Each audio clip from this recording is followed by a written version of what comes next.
तो second property के बारे में बात करेंगे तो चार्ज जो है वो स्केलर क्वांटिटी है। तो जिस तरह से हम लोग देखें कि फिजिकल क्वांटिटी दो तरह के होते हैं, एक वेक्टर क्वांटिटी और एक स्केलर क्वांटिटी।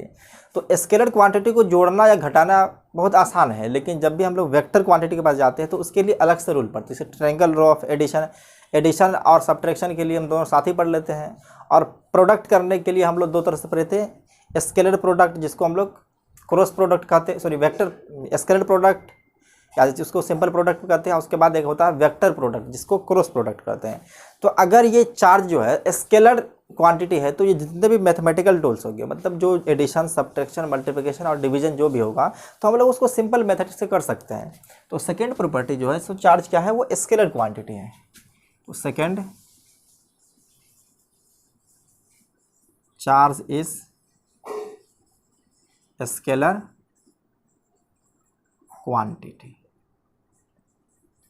जब ये चार्ज स्केलर क्वांटिटी है तो ये सिंपल अलजेब्रा को फॉलो करेगा। तो लिख सकते हैं फॉलो सिंपल अलजेब्रा। कहने का मतलब जिस तरह से 2 + 2 को 4 ही लिखते हैं तो उसी तरह से इसमें हम करेंगे। सेकेंड बात करेंगे तो चार्ज इनवेरिएंट है। ये बात क्या होती है पहले सुन लीजिए, इसको लिख देते हैं, उसके बाद हम इसको बात करते हैं। Charge is invariant. इनवेरिएंट कहने का मतलब क्या है, इसको समझते हैं। जैसे कि आप जानते हैं कि जो मास है वो स्पेशल थ्योरी ऑफ रिलेटिविटी के अकॉर्डिंग अगर देखेंगे तो किसी बॉडी का अगर स्पीड लाइट के कंपेरेबल है तो लाइट के कंपेरेबल होने की वजह से उसका मास जो होता है वो इंक्रीज करने लगता है। उसके लिए जो है सो आइंस्टीन के द्वारा स्पेशल थ्योरी ऑफ रिलेटिविटी में बताया गया था कि जैसे कि ये स्पेशल थ्योरी ऑफ रिलेटिविटी में जैसे कि मास है तो मास को बताया था कि जो मास है वो ये m0 रेस्ट मास है डिवाइड बाय 1 - v²/c²। इस तरह से मास वेरी करने लगता है। जैसे कि स्पीड, ये स्पीड जो है सो ऑब्जेक्ट का है, स्पीड ऑफ ऑब्जेक्ट, मतलब कोई बॉडी या ऑब्जेक्ट अगर मूव कर रहा है वो स्पीड के, ये जो c है स्पीड ऑफ लाइट, इसके कंपेरेबल अगर होगा। देखिए 1 - v²/c², अगर मान लीजिए कि ये हाफ हो जाए और ये 1, इसके रिस्पेक्ट में ये हाफ हो जाएगा तो ये 1/4 हो जाएगा। देखिए 1/2 है इन दोनों का रेशियो, जैसे कि v/c का रेशियो अगर मान लीजिए कि किसी तरह से ये हाफ आ चुका है, क्या है 1/2 आ गया है, तो 1 - 3/4 हो जाएगा। मतलब 1 - 1/4 जो है सो कम्प्लीटली 3/4 हो जाएगा। तो ये नीचे अगर कोई एक से छोटा टर्म से अगर हम डिवाइड करते हैं तो ये वाला टर्म जो है सो ऊपर बढ़ जाता है। तो उसी तरह से अगर स्पीड बढ़ती है तो मास चेंज कर जाता है, लेकिन चार्ज के साथ इस तरह से कोई प्रॉपर्टी नहीं। जैसे कि चार्ज जो है किसी भी बॉडी के ऊपर अगर मान लीजिए 2 कूलम चार्ज है, अगर उसका स्पीड ऑफ लाइट के बराबर भी हो जाए तो उसके ऊपर कोई फर्क नहीं पड़ेगा। तो इसका मतलब ये हम कह सकते हैं किसी बॉडी के ऊपर जो चार्ज है वो इनवेरिएंट है। इनवेरिएंट कहने का मतलब है कि उस बॉडी का जो भी स्पीड हो जाए उससे कोई मतलब नहीं है, जो चार्ज उसके ऊपर शुरू में रेस्ट में है वही मूव करने के बाद भी रहेगा। लेकिन मास के साथ ऐसा नहीं होता कि मास जैसे स्पीड बढ़ती है तो वो इंक्रीज कर जाता है, और टाइम भी जानते हैं कि टाइम स्लो हो जाता है। और किसी भी, जैसे कि मान लीजिए ये एक कोई ऑब्जेक्ट है, अगर इस ऑब्जेक्ट को भी लेकर के मूव करें बहुत ही स्पीड से, मतलब comparable to speed of light, तो इसका लेंथ डिक्रीज करने लगता है। जैसे हम लोग हैं तो हम लोग का भी साइज डिक्रीज कर जाता है। तो ये सुन के थोड़ा अचंभा लग रहा होगा, लेकिन जब जैसे ही आप लोग 12th के बाद पढ़ेंगे तो वहाँ पे फर्स्ट चैप्टर आपको स्पेशल थ्योरी ऑफ रिलेटिविटी मिलेगा, जिसमें ये सारी बातों को आइंस्टीन के द्वारा बताया गया और उसको प्रूव भी किया गया था। तो चार्ज जो है सो इनवेरिएंट है, तो इसको लिख सकते हैं इट डज नॉट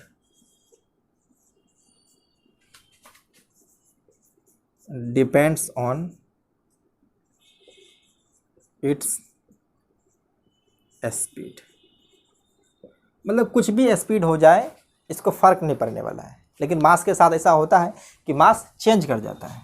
ये आपको पढ़ने की ज़रूरत है नहीं, ये थोड़ा आगे की बात है। तो थर्ड प्रॉपर्टी भी हम लोग देख लिए। अब फोर्थ प्रॉपर्टी देखते हैं कि चार्ज जो होता है वो क्वांटाइज्ड है। Fourth property, charge is quantized. अब ये क्वांटाइज्ड वर्ड आया है, पहले इसको हम लोग समझते हैं। जैसे कि क्वांटाइज आप ऐसे समझिए कि इंडियन करेंसी है। अगर कोई आपसे कहे कि 3.5 रुपये चाहिए हमको, तो क्या आप उसको प्रोवाइड करा सकते हैं? तो नहीं करा सकते, क्योंकि देखिए यहाँ पे जो करेंसी का सबसे स्मॉलेस्ट यूनिट है वो 1 है। या तो आप उसको 2 रुपये दे सकते हैं, या तो 3 या 4 रुपये दे सकते हैं, लेकिन ये नहीं कि 3.5 आप उसको करेंसी में तो नहीं दे सकते हैं, बशर्ते कि आप फ़ोनपे या गूगल पे के जरिए दे सकते हैं। लेकिन उसको जब भी आपको क्वांटिटी मतलब एग्जैक्ट अमाउंट में देना होगा तो या 3 रुपये या 4 रुपये दे सकते हैं। मतलब अगर देखेंगे तो इंडियन करेंसी जो है सो 1 रुपीज़ को क्वांटाइज कर लिया गया है। उसके बाद जो भी रुपये आएगा उस 1 रुपीज़ के मल्टीपल में ही आएगा। तो ये तो इस तरह से हो गया। आप ऐसे समझिए, जब भी क्वांटाइजेशन वर्ड का आपको दिमाग में बात आए तो इसको ऐसे समझिए स्टेयर जैसे, जैसे कि मान के चलिए ये स्टेयर है, ये अगर मान लीजिए कि ये 20 सेंटीमीटर है, ये ग्राउंड लेवल है, ये 20 सेंटीमीटर है, फिर यहाँ पे जाएंगे तो ये 20 सेंटीमीटर है, ये सेंटीमीटर है, फिर ये 20 सेंटीमीटर और ये 20 सेंटीमीटर, इस तरह से कुछ है। अगर ये स्टेयर है तो स्टेयर में देखिए पहला लेंथ आपको कहाँ पे मिला है, 0 ग्राउंड पे, उसके बाद अगर जाए तो 40 सेंटीमीटर पे, ऐसे हो रहा है।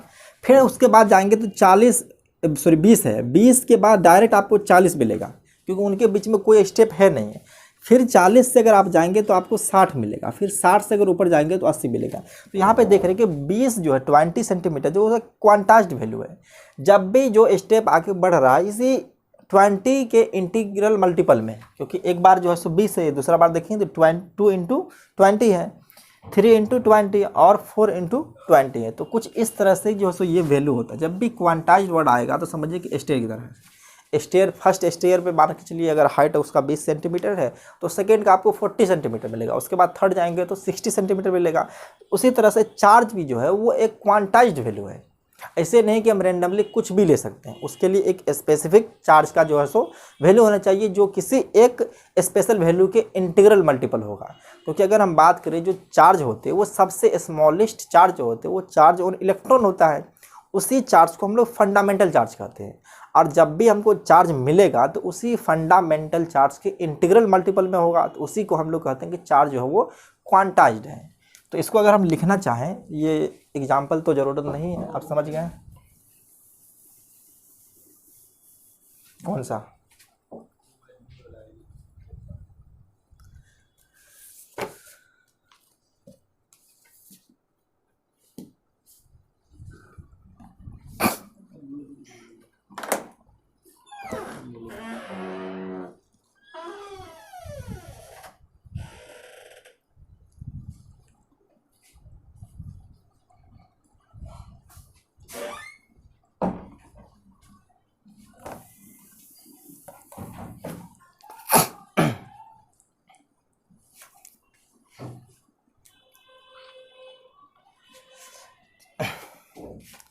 तो क्वांटाइज का मतलब आप लोग समझ गए होंगे। तो अब यहाँ पे जो है हम लिख सकते हैं कि चार्ज जो है सो हमेशा प्रेजेंट होगा, कुछ इंटीग्रल वैल्यू मतलब कुछ खास चार्ज होगा उसी का इंटीग्रल मल्टीपल में होगा। तो इंटीग्रल चार्ज जो सॉरी यहाँ पे खास चार्ज होगा वो फंडामेंटल चार्ज होगा, जिसको हम लोग चार्ज ऑन इलेक्ट्रॉन कहते हैं। तो ये लिखा बता सकते हैं कि always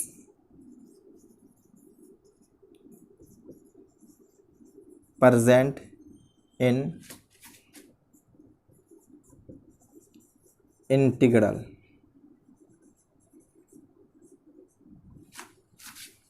multiple of fundamental charge. Fundamental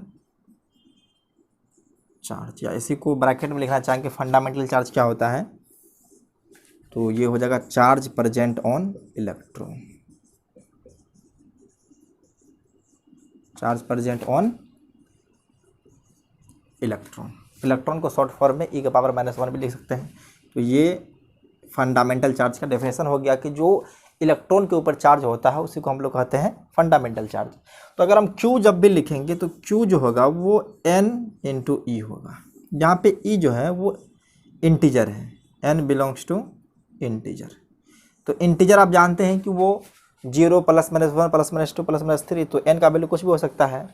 तो यहाँ पे एग्जांपल हम लोग दे सकते हैं, एक जैसे कि जस्ट एज्यूम कर लेते हैं, तो क्वेश्चन ही है समझिए, can a body to give charge 8 × 10⁻⁻18 coulomb. समझिए ये 18 कूलम। तो क्या किसी बॉडी को हम जो है ये चार्ज दे सकते हैं? तो इसको पहले देखना पड़ेगा कि वो integral multiple of fundamental charge है कि नहीं। अगर ये n का वैल्यू अगर इंटीजर आ जाए, तो यहाँ पे आपको q का वैल्यू दिया हुआ है, तो हम लोग इसको सॉल्व करना चाहेंगे तो इस तरह से सॉल्व करके देख सकते हैं। q equal to n e, तो q का वैल्यू रखिए ये 8 into 10 to the power 18 equal to n, और e का वैल्यू जानते हैं कि 1.6। सिर्फ हम लोग यहाँ पे जो है सो चलिए माइनस ही चार्ज ले लेते हैं। तो पहले हम लोग n का वैल्यू देख लेते हैं, वो प्लस माइनस कुछ भी आ सकता है। तो 1.6 into 10 to the power minus 19 coulomb. तो n इस तरफ रखते हैं और इसमें डिवाइड कर दें, तो 8 इंटू 10 टू द पावर 18 और डिवाइड बाय ये हो जाएगा 1.6 इंटू 10 का पावर माइनस में 19। तो अगर आप देखेंगे तो ये दोनों को डिवाइड करेंगे तो ऊपर 10 आ जाएगा। अगर इस पे देख रहे हैं तो ये इनको डिवाइड करेंगे आप तो 5 आ जाएगा। तो लगभग जो है सो ये 50 आ चुका है। तो ये 50 एक इंटीजर वैल्यू है। इंटीजर वैल्यू है तो इसका मतलब किसी बॉडी के ऊपर जो है so 8 into 10 to the power minus 18 coulomb charge दे सकते हैं, क्योंकि ये integral multiple of fundamental charge है। तो इस तरह से ही बात होती है कि जो चार्ज हमारा है वो क्वांटाइज कुछ स्पेशल वैल्यू को ही लेकर के आगे बढ़ेगा। तो ये फोर्थ प्रॉपर्टी हो गया। हम लोग फिफ्थ के ऊपर बात करते हैं, तो इसको नोट कीजिए पहले। तो फिफ्थ प्रॉपर्टी के बारे में बात कर लेते हैं। फिफ्थ प्रॉपर्टी है कि चार्ज जो होता है वो कंजर्व है। तो इसको पहले लिखते हैं, उसके बाद समझते हैं। Charge is conserved. चार्ज जो वो कंजर्व है। चार्ज कंजर्व करने का मतलब क्या है कि जैसे किसी आइसोलेटेड सिस्टम लिए, तो उस सिस्टम के अंदर मान लिया कि दो बॉडी है, दोनों बॉडी के ऊपर मान के चलिए कुछ चार्ज है। इस पे 10 कूलम चार्ज है, इस पे मान के चलिए 10 कूलम चार्ज है। तो टोटल चार्ज इस आइसोलेटेड सिस्टम का जो है सो 10 कूलम और 10 कूलम, दोनों का 10 कूलम मिला करके 20 कूलम हो जाएगा चार्ज। अगर किसी वजह से इस सिस्टम में कुछ चेंज किए हैं और एक बॉडी का चार्ज कुछ चेंज हो गया है, दूसरे का भी चेंज हो गया है, तो मान लीजिए कि इस बॉडी, ये पहले वाली बॉडी है, उस पर 5 कूलम चार्ज आ गया है और सेकेंड बॉडी के ऊपर कितना चार्ज होगा, तो उसका कहने का मतलब जो सिस्टम के पास टोटल 20 कूलम चार्ज था, अब भी सिस्टम जो कंप्लीट हो चुका है, मतलब दूसरा कुछ प्रोसीजर होने के बाद उसमें चार्ज चेंज किया है, तो एक पे 5 आ गया, दूसरे पे क्या हो जाएगा, वो 15 हो जाएगा, मतलब 15 हो जाएगा, क्योंकि दोनों को जोड़ करके हमको फिर टोटल चार्ज होना चाहिए। तो यहाँ पे लिख सकते हैं कि किसी आइसोलेटेड सिस्टम जो है उनका चार्ज हमेशा कंजर्व होता है, या टोटल यूनिवर्स का देखेंगे हम चार्ज तो वो भी कंजर्व है। तो यहाँ पे ये बात कर सकते हैं कि जिस तरह से एनर्जी कंजर्व है, एनर्जी को ना तो हम क्रिएट कर सकते हैं ना तो डिस्ट्रॉय कर सकते हैं, बस एक फॉर्म से दूसरे फॉर्म में सिर्फ ट्रांसफ़र कर सकते हैं। तो चार्ज के साथ भी बिल्कुल ऐसा ही बात है। चार्ज को ना तो हम क्रिएट कर सकते हैं ना तो डिस्ट्रॉय कर सकते हैं, बस उसको ट्रांसफ़र कर सकते हैं, किसी एक बॉडी से दूसरे बॉडी के पास ट्रांसफ़र कर सकते हैं। तो वही बात है यहाँ पे। तो अगर लिखना चाहेंगे तो हम लिख सकते हैं इसको, charge of an isolated system. Isolated मतलब क्या है कि उसको एक सिस्टम बना दिए, सबसे अलग है वो। Isolated system is always conserved.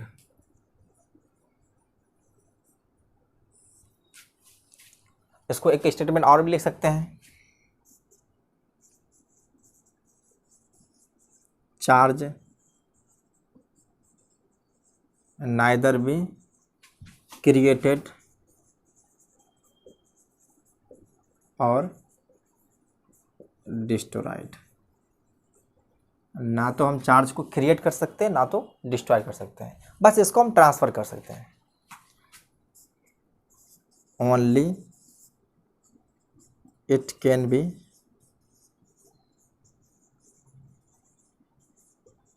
Transfer from one body to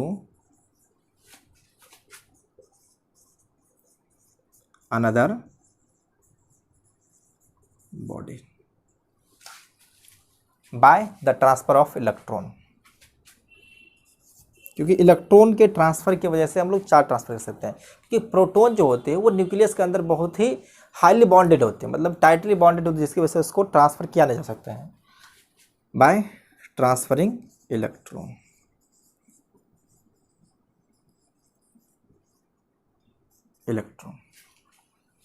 तो अब एक सिस्टम बना लेते हैं। मान लीजिए कि एक कोई सिस्टम ये है, इस सिस्टम में 1 2 3 बॉडी है। तो मान लीजिए कि फर्स्ट इनिशियली जो इसके ऊपर 2 कूलम चार्ज था, इस पर मान लीजिए कि 3 कूलम चार्ज था और इस पर 5 कूलम चार्ज है। अब इस सिस्टम में कुछ चेंजेस किए हैं और चेंज होने के बाद जो है सो ये 3 बॉडी है, तीनों का बॉडी के पास जो चार्ज है वो कुछ चेंज हो चुका है। मान लीजिए फर्स्ट बॉडी है, सेकेंड बॉडी है, थर्ड बॉडी है। फर्स्ट पे मान लीजिए +1 कूलम चार्ज हो गया, सेकेंड पे -1 कूलम चार्ज आ गया। तो इस पर कितना चार्ज होगा? तो हम लोग कर सकते हैं इस तरह से इसको, by conservation of charge, conservation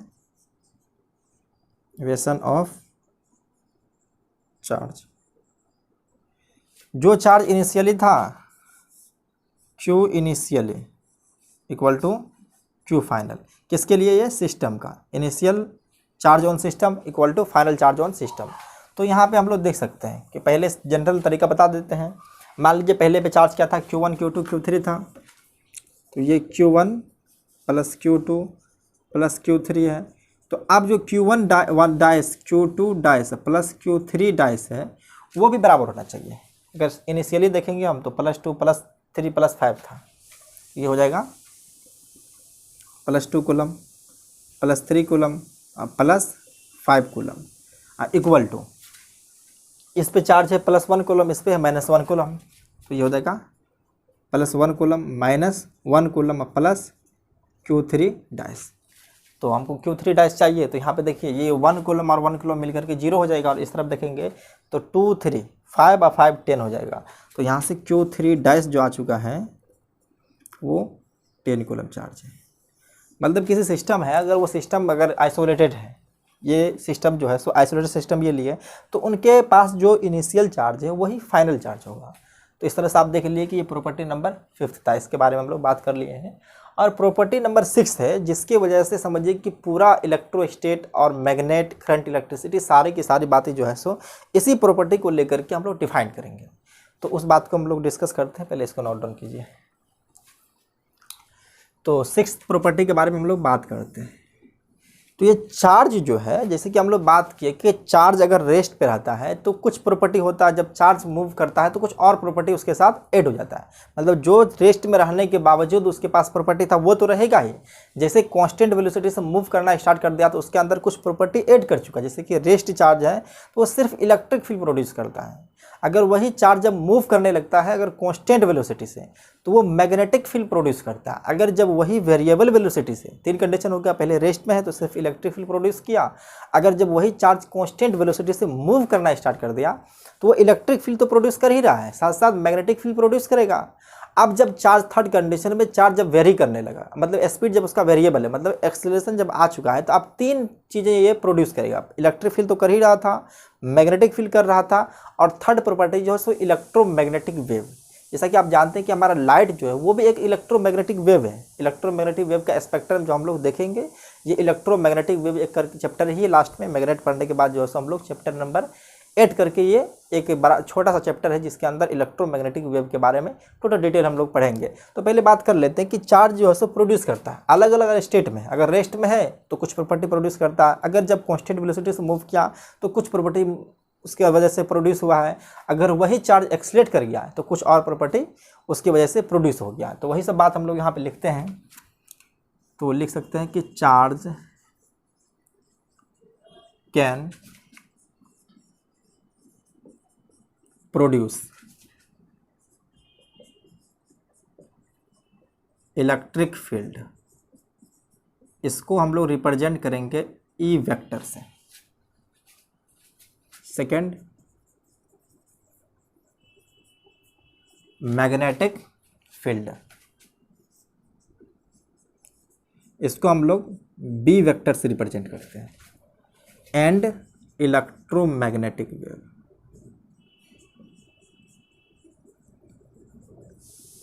electromagnetic wave, इसको शॉर्ट फॉर्म में EMW भी कहते हैं। EMW मतलब electromagnetic wave at different state. ये अलग अलग स्टेट में जो है इस तरह से प्रोड्यूस करेगा। तो ये बात तो हम एक साथ लिख दिया। अब इसी को हम लोग चार्ट बना करके समझेंगे क्या है। तो पहले जो है स्टेट ऑफ चार्ज लिख लेते हैं कि वो किस तरह का स्टेट में है। States of charge,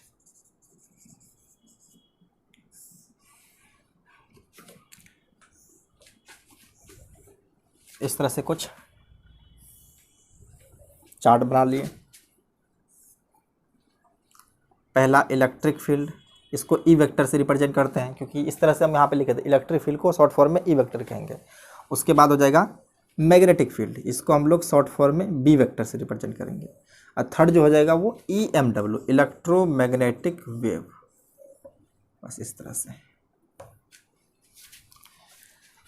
first state charge जब किस में रहेगा, रेस्ट पे रहेगा, एट रेस्ट। चार्ज जब रेस्ट पे रहेगा तो सिर्फ इलेक्ट्रिक फील्ड प्रोड्यूस करेगा, ये मैग्नेटिक फील्ड प्रोड्यूस नहीं करेगा और इलेक्ट्रोमैग्नेटिक वेव भी प्रोड्यूस नहीं करेगा। सेकेंड बात कर रहे हैं कि चार्ज जब मूव करेगा कांस्टेंट वेलोसिटी से, क्या उसका वेलोसिटी जो है वो चेंज नहीं करेगा। यहाँ पे with moves with constant velocity, with constant velocity. इसके पास एक्सेलरेशन नहीं है तो ये इलेक्ट्रिक फील्ड तो प्रोड्यूस करेगा ही करेगा, साथ साथ ये मैग्नेटिक फील्ड भी प्रोड्यूस करता है। इलेक्ट्रोमैग्नेटिक वेव ये अब भी प्रोड्यूस नहीं करेगा। लेकिन लास्ट कंडीशन है जब चार्ज एक्सेलरेट करेगा, एक्सेलरेटेड चार्ज। एक्सेलरेटेड चार्ज कहने का मतलब है कि उसका वेलोसिटी जो है वो अब वेरी करने लगा है। जब ये एक्सेलरेटेड चार्ज रहेगा तो वो तीनों प्रॉपर्टी को प्रोड्यूस करेगा। इलेक्ट्रिक फील्ड तो करेगा ही, इलेक्ट्रिक फील्ड रेस्ट में हो, चाहे कांस्टेंट वेलोसिटी से मूव कर रहा हो और चाहे ये वेरिएबल वेलोसिटी से मूव कर रहा हो, तीनों कंडीशन में इलेक्ट्रिक फील्ड प्रोड्यूस कर रहा है। अगर हम बात करें मैग्नेटिक फील्ड में, जब रेस्ट में रहता है तो मैग्नेटिक फील्ड किसी तरह का प्रोड्यूस नहीं करता। जब वही चार्ज मूव करना स्टार्ट कर दे, चाहे कांस्टेंट वेलोसिटी से हो चाहे वेरिएबल वेलोसिटी से हो, दोनों कंडीशन में ये मैग्नेटिक फील्ड को प्रोड्यूस करता है। अगर हम बात करें इलेक्ट्रोमैग्नेटिक वेव या इलेक्ट्रोमैग्नेटिक रेडिएशन जो होती है वो रेस्ट है तब भी ये प्रोड्यूस नहीं करेगा, जब ये कांस्टेंट वेलोसिटी से मूव कर रहा है तब भी प्रोड्यूस नहीं करेगा। जब वेरिएबल वेलोसिटी हो या चार्ज एक्सेलरेट कर रहा है तो उस सिचुएशन में जो है सो ये इलेक्ट्रोमैग्नेटिक वेव प्रोड्यूस होती है। तो चार्ज के बारे में बेसिक बात इतना ही था, इसके बारे में हम लोग डिटेल पढ़ चुके हैं। नेक्स्ट हम लोग देखेंगे चार्जिंग किस तरह से कर सकते हैं, किसी भी बॉडी को जो है सो हम लोग चार्ज कई तरह से कर सकते हैं, तो उसको नेक्स्ट वीडियो में समझेंगे। तब तक के लिए पढ़ाई करते रहिए। Take care, bye bye.